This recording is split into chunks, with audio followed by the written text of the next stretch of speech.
চলে এসেছি আরেকটি নতুন ভিডিও নিয়ে তোমাদের কাছে। ডিফারেন্ট স্টাইলে চিকেন কষা। চলো তাহলে শেয়ার করে ফেলি রেসিপিটি। প্রথমে কড়ার মধ্যে সাদা জিরে, শুকনো লঙ্কা ও মৌরি হালকা আঁচে ভেজে নিতে হবে।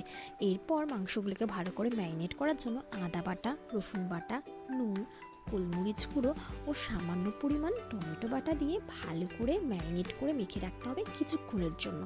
এই ধরো 10-15 মিনিট। এরপরে কড়ার মধ্যে সর্ষের তেল দিয়ে 3টে বড় মাপের পেঁয়াজ হাফ করে কেটে ভাজতে হবে। তোমরা চাইলে বেশি পরিমাণ পেঁয়াজও ইউজ করতে পারো। যেহেতু এখানে আমার মাংসের পরিমাণটা কম ছিল তাই আমি 3টে পেঁয়াজই নিয়েছি।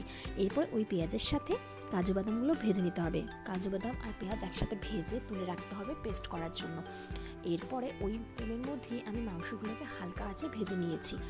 মাংসগুলোকে অল্প অল্প করে ভেজে তুলে রেখেছি। তারপর ওই যে তেলটা ছিল সেই তেলের সাথেই আমি শুকনো লঙ্কা ও তেজপাতা ফোড়ন দিয়ে পেস্টটা যে বানিয়েছি সেই পেস্টটাও দিয়ে দিলাম। দিয়ে ভালো করে নেড়ে চেড়ে কষিয়ে নিতে হবে এবং সামান্য পরিমাণ নুন ও হলুদ গুঁড়ো দিতে হবে। এরপরে পেস্টটা ভালো করে তেল ছেড়ে গেলে মাংসগুলোকেও দিয়ে দিতে হবে। মাংসগুলোর সাথে এই মশলাটা একসাথে কষিয়ে নিয়ে এবং কালারের জন্য একটু কাশ্মীরি লঙ্কার গুঁড়ো উপর দিয়ে দিতে হবে। এরপরে দিতে হবে দইটা আমি আগে থেকে ফেটিয়ে রেখে দিয়েছিলাম। দইয়ের সাথে মাংসগুলো একসাথে দিয়ে ভালো করে নেড়ে চেড়ে কষিয়ে নিতে হবে। যতক্ষণ না তেল ছাড়ছে ভালো করে কষিয়ে নিতে হবে মাংসগুলোকে। এরপরে সেদ্ধ হওয়ার জন্য ভালো করে ঢাকা দিয়ে দিতে হবে। ঢাকনা দিয়ে এই 10 মিনিটের মতো রেখে দিতে হবে।